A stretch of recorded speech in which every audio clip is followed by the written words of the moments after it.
12,290 pounds. It's just simply stunning Solitude landed down here for us at Advantage One RV.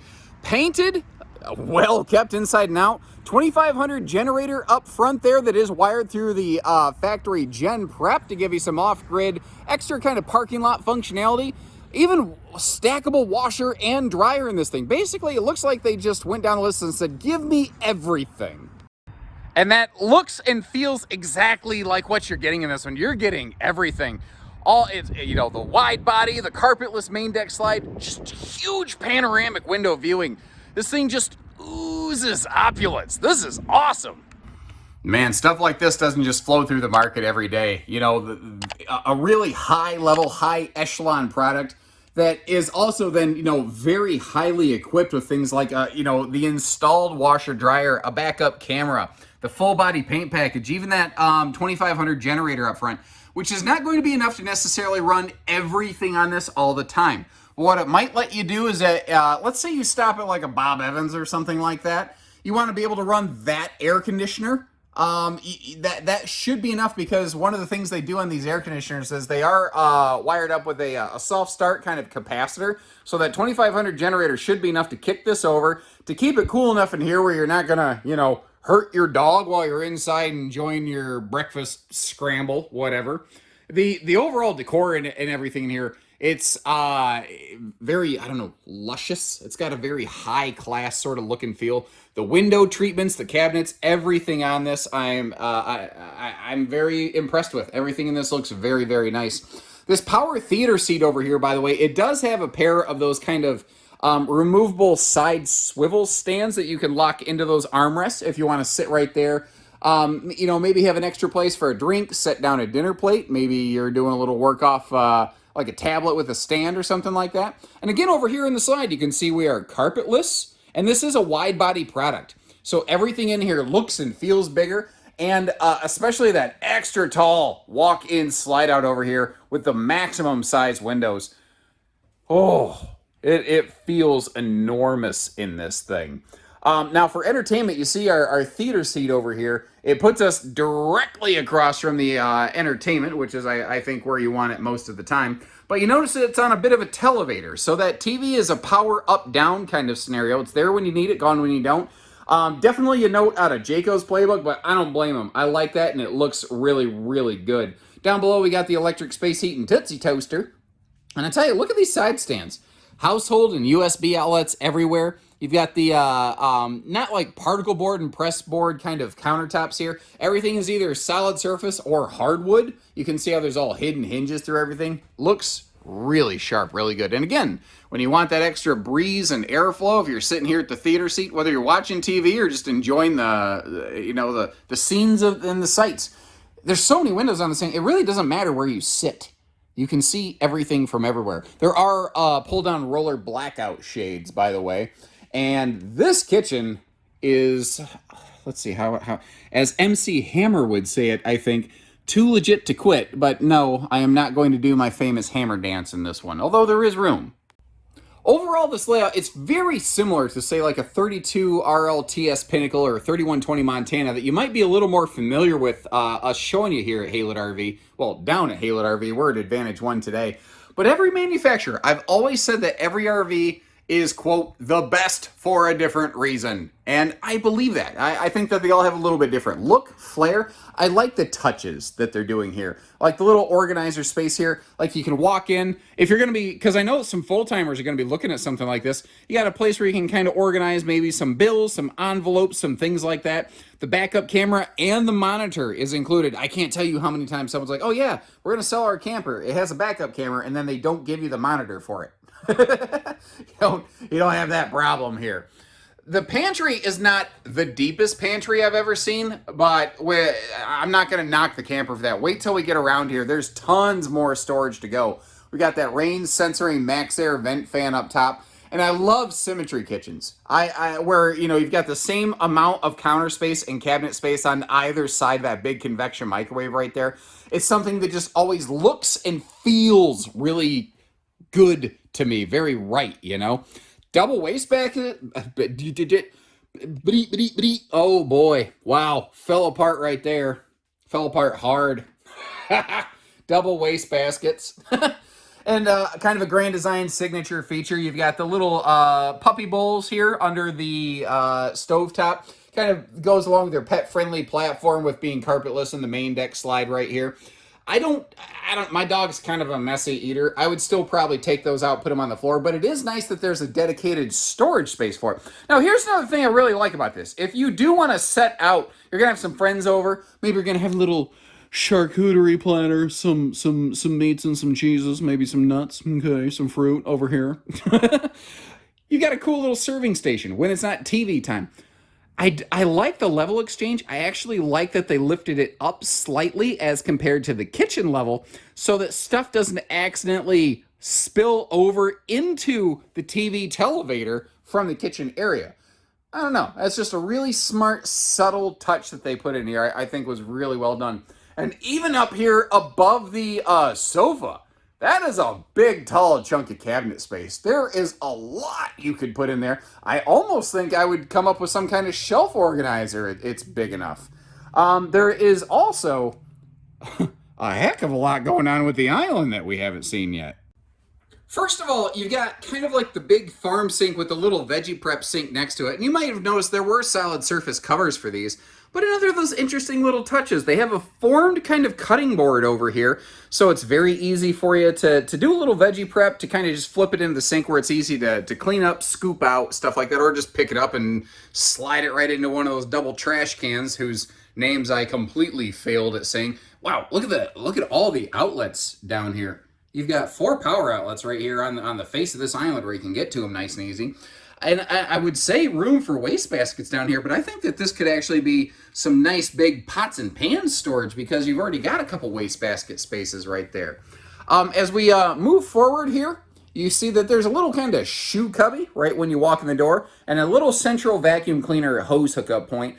And what I'm going to call your electric dustpan is actually over here. Because at a glance, you're like, oh, it doesn't have one of those little toe kick jobs. It absolutely does. It's just kind of split a little bit. And I found all the hoses and everything actually stowed in a little kind of footrest bench ottoman that's tucked away very nicely, very smartly, I think, under the master bed that we'll get to see in just a second.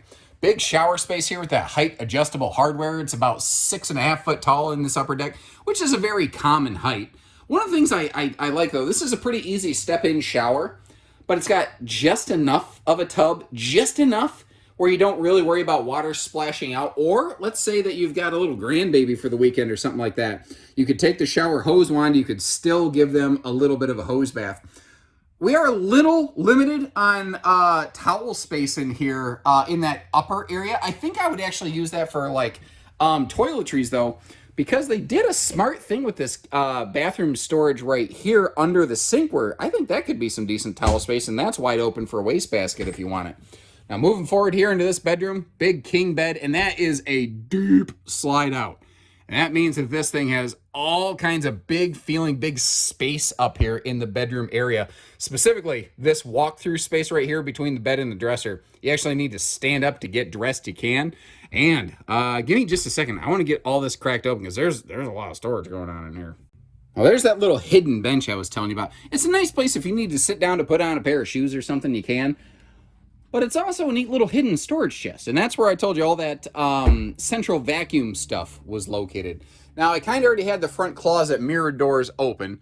But it's got that radius front end that these are really known for. And they really kind of maximize the space. They're throwing shelving up in that area below your hanging rod. But once again, the previous owners, they added the stackable washer and dryer. And I've always felt that if you are going to go washer dryer, go stackable anytime you can. It just works better. Especially the dryer portion. Combo jobs wash pretty nicely, but they are not great for dryer space. And notice how even with all these drawers open, like kind of simulating, this is about how much walk-through space you would have. If someone is standing here, or sitting here as it were, putting on a pair of shoes, you can still walk around them. So it's still a nice couple's room.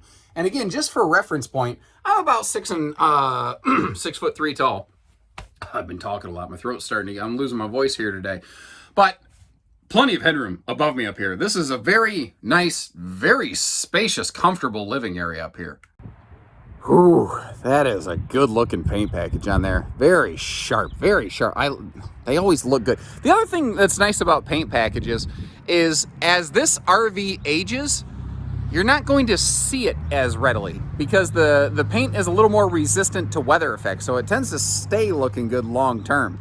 Got those MORryde stable steps for the easy come and go. Again, obviously we've got all the windows over here on the door side of the RV.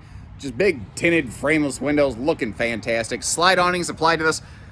Again, they pretty much added every factory option they could to this thing, and then they went aftermarket crazy. Just, you see all kinds of accessories in here. There's X chocks for, the big rigs. There's an outdoor kind of rug mat that was never used. You see a fifth wheel tripod for stability in there. All sorts of stuff in here. Nice big drop frame compartment. And again, up front, it was built with factory gen prep, and then they applied a small Onan 2500, and that is a propane generator. One of the things I like about those is you can use them very sparingly, and unlike a gas generator, it doesn't tend to like foul out plugs or anything like that. Propane doesn't rot inside a carburetor, basically, so when you fire it up, it's gonna be ready to go. And again, that's not gonna run both your air conditioners, but it'll get you a single air function. It'll give you enough, like, if you just need to stop somewhere, you need to come in, just open the bed slide, crank on the bedroom air, and get through the night. Or again, if you're gonna stop at a restaurant, you want to keep a dog or something inside, you can do that. That's a nice thing about the way that these are wired up. Auto leveling controls here, and this is a 6-point hydraulic leveling. I also like how the previous owners, they applied those little foot pads on there to increase their, the square footage of space that they're pushing down on. It helps keep those jacks from sinking in. The location of the power cord on this is kind of nice, how it's mounted up top there, and it's on that easy reel for just kind of, easy in and out. Docking stations all enclosed, protected. And take a look at this crazy double door situation they have. They have one flip up door to get you to the all your hookups directly, and then the secondary door to the storage compartment kind of swings open when and if you need it. It's unconventional, but it works nicely. I kind of like that. I like that a lot. Westlake radials over here, and that is a Trail Air Equiflex suspension shock dampener to go along with the pin box, because about 12,290 pounds, decent amount of weight there. You want to make sure it's comfortable getting there. Now, there is a sewer hose caddy tube under the back of this thing here, so you can help keep your black tank stuff away from your fresh stuff. Again, the backup camera is already installed. Fancy pants bike rack here. This is interesting because this has a 300-pound rated hitch on the back. It's actually already got a 4-way wiring harness installed on it so that these lights, in case your bikes block your taillights, people can see what you're doing. This is smart. This is sharp. All the stuff they added to this on top of an already nice base package. Woo, this is pretty. And up top here, you might, the paint package has a pretty dark tint to it, which could theoretically gain a little bit of extra heat, although this thing has a pretty good weather package. I don't foresee that being a problem, but the majority of your sunshine heat is generated from the roof, and having this very white kind of membrane on the roof organically helps shed a lot of potential heat gain here. You see how she is solar ready? Really, I'm surprised. With all the other stuff that's on this, the only thing it doesn't seem to have is any kind of solar package, although it's certainly ready for it. It's satellite ready. You got dual 15,000 BTU Coleman air conditioners. And one more thing that I like about the paint package, they tend to kind of blow past the nose cap a little bit, and it helps cover that front termination strip. That is the seal that I think you need to pay the most attention to on the RV. That is the one that I see the greatest number of failure points on pre-owned RVs over the years. And that paint, again, acts like sunscreen and helps protect that. That is just, man, this thing's got it all. Man, if I had to sum it up in one word, wow. Wow. One word, but I got to say it twice. That is a heck of a rig right there.